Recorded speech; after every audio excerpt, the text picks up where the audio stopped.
నమస్కారం అండి. నా పేరు సుభాష్ బాబు. నేను మ్యూచువల్ ఫండ్ డిస్ట్రిబ్యూటర్ని, సర్టిఫైడ్ ఫైనాన్షియల్ ప్లానర్ని, వెల్త్ మేనేజర్ని. మీ అందరి కోసం ఒక ఫైనాన్షియల్ డిసిప్లిన్ ఎలా మెయింటైన్ చేయాలి, ఫైనాన్షియల్ గోల్స్ ఎలా మనం అచీవ్ చేయాలి అన్న ఉద్దేశంతో మీకు నేను సరదాగా సలహాలు ఇవ్వడానికి వచ్చాను, ఇక్కడ అడ్వైజ్ ఇవ్వడానికి వచ్చాను. అది మీరు విని అర్థం చేసుకుని నచ్చితే పాటిస్తారని భావిస్తాను. Let's go forward. ఈ లోపల నా ఛానల్ మీరు సబ్స్క్రైబ్, లైక్ అండ్ షేర్ చేయండి. అది మాకు చాలా బూస్ట్ ఇస్తుంది కాబట్టి my request to you. Okay, ఇప్పుడు మనం నెక్స్ట్ పార్ట్కి వచ్చినప్పుడు, మనం ఇంతకుముందు ఎపిసోడ్ డిస్కస్ చేసినట్టు మన లైఫ్ గోల్స్ చాలా ఉంటాయి. అందరికీ రకరకాల గోల్స్ ఉంటాయి అందరికీ.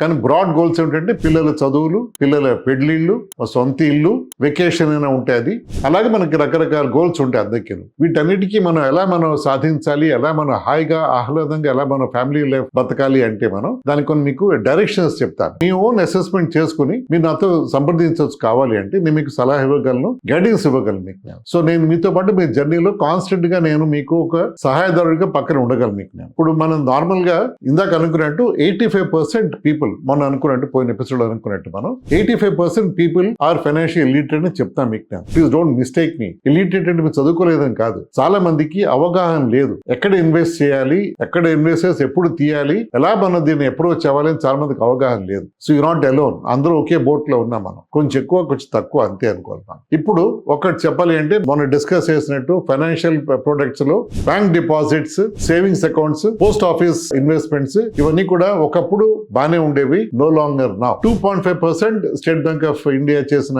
సేవింగ్స్ ఇంట్రెస్ట్ మనం ఎక్కడ ఏమి ముందుకు వెళ్ళలేము మనం. సో దేర్ఫోర్ ఎక్కడ ఇన్వెస్ట్ చేయాలి అన్న క్వశ్చన్ ఆన్సర్ ఏమిటంటే మనం capital markets, financial markets invest చేయాలి. ఫైనాన్షియల్ మార్కెట్స్ అనగా అందరికీ భయం ఏంటంటే అయిపోయి షేర్ మార్కెట్ డబ్బు పోతుందేమో, పలానా మా మామయ్య గారు పెట్టారు, మా బాబాయ్ పెట్టాడు, మా కజిన్ పెట్టి ఇన్వెస్ట్ చేసాడు, డబ్బంతా పోగొట్టుకున్నాడు అని మీరు కాన్స్టెంట్ గా అందరూ అంటూ ఉంటారు. అది నిజమే అయిండొచ్చు, కానీ అందరికీ డబ్బు పోతుందని మీరు అనుకోవద్దు. ఎందుకంటే మనం జాగ్రత్తగా అప్రోచ్ అయితే మన ఫైనాన్షియల్ మార్కెట్స్ లోకి మన డబ్బు ఎక్కడికి పోదు. ఇప్పుడు మీకు విషయం చెప్పాలి అంటే ఇండియాలో మ్యూచువల్ ఫండ్స్ ఒక ఇన్వెస్ట్మెంట్ పద్ధతి ఉంది. మ్యూచువల్ ఫండ్స్ సహీ అని మనం టీవీలో చాలా యాడ్స్ చూస్తూ ఉంటాం. దాంట్లో సచిన్ టెండూల్కర్, ధోని వాళ్ళంతా వచ్చి మనకి వాళ్ళు గైడెన్స్ ఇస్తారు. అంటే మ్యూచువల్ ఫండ్స్ ఇన్వెస్ట్ చేయండి, అది చాలా మంచి పద్ధతిని అలాంటి వాళ్ళు చెప్తున్నారు. యాకే మన మోడీ గారు, ప్రైమ్ మినిస్టర్ మోడీ గారే చాలా సార్లు చెప్పడం జరిగింది. అది కూడా పార్లమెంట్ లో చెప్పారు. మన ఫైనాన్స్ మినిస్టర్ కానీ అందరూ కూడా మ్యూచువల్ ఫండ్స్ మీద గట్టిగా వాళ్ళు ఫోకస్ చేసి చేయాలని చెప్తారు వాళ్ళు. ఇప్పుడు ఇంత చెప్పిన తర్వాత మ్యూచువల్ ఫండ్స్ లో పెట్టిన డబ్బు మొత్తం మన ఇండియన్ పాపులేషన్ 72 లక్షల కోట్లు. ఓకే, అంటే వినడానికి పెద్ద అమౌంటే, కానీ మన పాపులేషన్ కి, మన జనాభాకి, మన ఎర్నింగ్ పవర్ చూస్తే అది ఇంకా బాగా తక్కువ. ఇంకా మనం చాలా సేవ్ చేయొచ్చు. మన జీడిపి అంటాం, అంటే మన దేశం మొత్తం ప్రొడ్యూస్ చేసే జీడిపి, గ్రాస్ డొమెస్టిక్ ప్రొడక్ట్, అది దాదాపు 430-40 లక్షల కోట్లు. మంది దానికి కంపేర్ చేస్తే ఈ 72 లక్షల కోట్లు పెద్ద మొత్తం కాదు. అంటే దాదాపు మేబీ అబౌట్ 14-15% ఏమో జీడిపికి మన మ్యూచువల్ ఫండ్ ఏఈఎం అనుకోండి. ఇదే మన వెస్టర్న్ కంట్రీస్, అమెరికా తీసుకుందాం. అమెరికా అంటే అందరికి ఐడియా ఉంది కాబట్టి, అమెరికాలో వాళ్ళ జీడిపి ఏకంగా $30 ట్రిలియన్. ఇండియా మంది $4.4 ట్రిలియన్.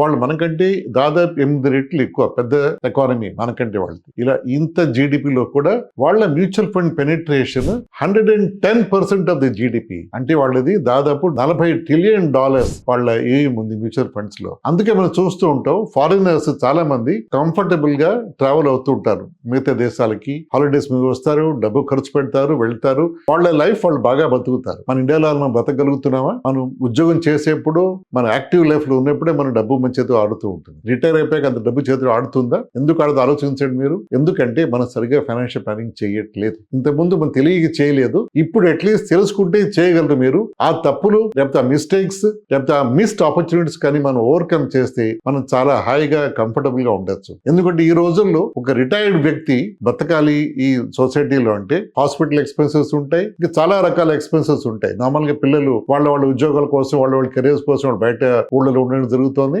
నార్మల్ గా ఒక వ్యక్తి, ఆయన భార్య, ఇద్దరు ఒక చిన్న ఫ్యామిలీగా ఉంటున్నారు, పెద్ద సిటీస్ లో ఉంటున్నారు. వాళ్ళు ఉన్న ఊళ్ళోనే ఉంటున్నారు. అంటే ఎక్కడ వాళ్ళు ఉద్యోగం చేసి రిటైర్ అయ్యారు, వాళ్ళు కంఫర్టబుల్ కోసం అక్కడే ఉంటున్నారు వాళ్ళు. అలాంటి వాళ్ళకి దాదాపు 50,000 లక్ష రూపాయల ఖర్చు నెలకు ఉంటుంది. ఆ డబ్బు నెలలో ఎలా వస్తుంది వాళ్ళకి? పెన్షన్. ఇప్పుడు పెన్షన్స్ గవర్నమెంట్ తీసేసింది. పెన్షన్ సిస్టమ్ లేదు ఇండియాలో ప్రస్తుతం. అండ్ గవర్నమెంట్ పెన్షన్ ఇవ్వట్లేదు, గవర్నమెంట్కి ఇవ్వట్లేదు, ప్రైవేట్ అసలు ఇవ్వట్లేదు. అంటే మన ఓన్ మన దారి మనం చూసుకోవాలి, గవర్నమెంట్ ముందు చెప్తోంది. వాళ్ళు గైడెన్స్ ఇస్తున్నారు. నేషనల్ పెన్షన్ స్కీమ్ అంటారు, అవన్నీ కూడా ఇన్వెస్ట్మెంట్ పద్ధతి దారి చూపిస్తున్నారు వాళ్ళు. కానీ మనం వాటిని అర్థం చేసుకుని సరే ఇన్వెస్ట్ చేసుకుంటే మనకి రిటైర్ అయ్యే టైంకి అంటే 60 ఏళ్ళ వ్యక్తి రిటైర్ అయినప్పుడు ఎంత డబ్బు చేతిలో ఉండాలి అని మనం లెక్క వేసుకోవాలి. అంటే మాలాంటి అడ్వైజర్స్ మీకు గైడెన్స్ ఇవ్వగలరు. మీరు నాతో మాట్లాడితే మీ నెలసరి ఖర్చు ఎంత నాకు తెలిస్తే ఎంత డబ్బు మీరు పెట్టుకుంటే ఎలా మేము విత్డ్రా చేసుకోవచ్చు, ఎలా దాన్ని పెంచుకోవచ్చు అని సలహాలు ఇవ్వగలం. ఒకటి ఏంటంటే దీనికి అందరికీ ఒకటే సొల్యూషన్ వర్తించదు, రకరకాల సొల్యూషన్స్ ఇవ్వాల్సి వస్తుంది రకరకాల ఫ్యామిలీస్ కి. మీ ఫ్యామిలీ ఖర్చు వేరేగా ఉంటాయి, ఇంకోటి ఖర్చులు వేరేగా ఉంటాయి, మీ ఆదాయం వేరేగా ఉంటుంది, వాళ్ళ రిక్వైర్మెంట్స్ వేరేగా ఉంటాయి. సో దాన్ని స్టడీ చేసి ఒక పర్సనల్ ఫైనాన్షియల్ ప్లాన్ తయారు చేసి మాకు కేపబిలిటీ ఉంది, అది మీరు గుర్తించుకోవాలి. సో ఇవి చేయాలి అంటే మ్యూచువల్ ఫండ్స్ మనం ఇన్వెస్ట్ చేయాలి. ఇందాక నేను చెప్పినట్టు క్యాపిటల్ మార్కెట్స్ అంటే ఫైనాన్షియల్ మార్కెట్స్ అంటే షేర్ మార్కెట్ లో ఇన్వెస్ట్ చేయాలి అని చెప్పినప్పుడు చాలా మంది భయపడతారు. ఆ భయపడడం సహజమైన న్యాచురల్. కానీ మనంతటా మనం ఒక షేర్ మార్కెట్ లో ఒక షేర్ కొని ఒకటి కాదు ఒక కంపెనీ షేర్ కొని దాన్ని మనం పెరిగేలా చూస్తున్నామంటే మనకి ఎంతో నాలెడ్జ్ కావాలి. ఆ కంపెనీ మీద షేర్ మార్కెట్ ఎలా మూవ్ అవుతుంది, ఏ పారామీటర్స్ చూడాలి, ఏ కంపెనీ కొనాలి, ఎప్పుడు అమ్మాలి, మనకి డీప్ నాలెడ్జ్ ఉండాలి. లేకపోతే మనం అది గ్యాంబ్లింగ్ లాగా అయిపోతుంది. ఏదో షేర్ కొనేస్తే ఎప్పుడు అమ్మేస్తా ఉంటే మనకి గోల్స్ మీట్ అవ్వవు. సో మ్యూచువల్ ఫండ్స్ అన్నది మన కామన్ వ్యక్తికి ideal medium vehicle of investment. Mutual funds లో మన దగ్గర నుంచి డబ్బు తీసుకుని మ్యూచువల్ ఫండ్ కంపెనీ వాళ్ళు అంటే దాదాపు ఇండియాలో 50 కంపెనీలు ఉన్నాయి. అంటే నేను చెప్పేది హెచ్డిఎఫ్సి, ఐసిఐసిఐ ఇలాంటి కంపెనీస్ ఉన్నాయి. అక్కడ ఇన్వెస్ట్ చేస్తే వాళ్ళు మన డబ్బు తీసుకుని వాళ్ళు మన బిహాఫ్ లో వాళ్ళు బాగా స్టడీ చేసి వాళ్ళు షేర్ మార్కెట్ ఇన్వెస్ట్ చేస్తారు. మనం వాళ్ళని నమ్ముతున్నాం. అది నమ్మడం అంటే అది కళ్ళబూసి బ్లైండ్ గా నమ్మడం కాదు. వాళ్ళు మనం స్టడీ చేస్తాం. అది వాళ్ళ డబ్బే 72 లక్షల కోట్లు మన మార్కెట్ లో ఉంది. సో అవన్నీ కూడా పెద్ద కంపెనీలు వాళ్ళు బాధ్యతగా నిర్వర్తిస్తారని మనకి డిఫరెంట్ గా అనుకుంటున్నాం మనం. అంతేకాకుండా మోస్ట్ ఇంపార్టెంట్ ఈ మొత్తం ఇండస్ట్రీ, మ్యూచువల్ ఫండ్ ఇండస్ట్రీ, మన బిఎస్సి, నిఫ్టీ, సెన్సెక్స్, నిఫ్టీ ఇవన్నీ కూడా సెబీ అన్న ఒక గవర్నమెంట్ ఆర్గనైజేషన్ కింద అన్ని కంట్రోల్ ఉంటాయి. సెబీ అనేది ఆర్బీఐ లాగా, ఆర్బీఐ అయితే బ్యాంక్స్ ని కంట్రోల్ చేస్తుంది, సెబీ క్యాపిటల్ మార్కెట్స్ ని కంట్రోల్ చేస్తుంది. సో దీని విషయం మీ మ్యూచువల్ ఫండ్స్ ఎలా ఆపరేట్ అవుతాయి అనేది మీకు ఈ నెక్స్ట్ ఎపిసోడ్ చెప్తాను. అంతవరకు సెలవు. Thank you. నమస్కారం.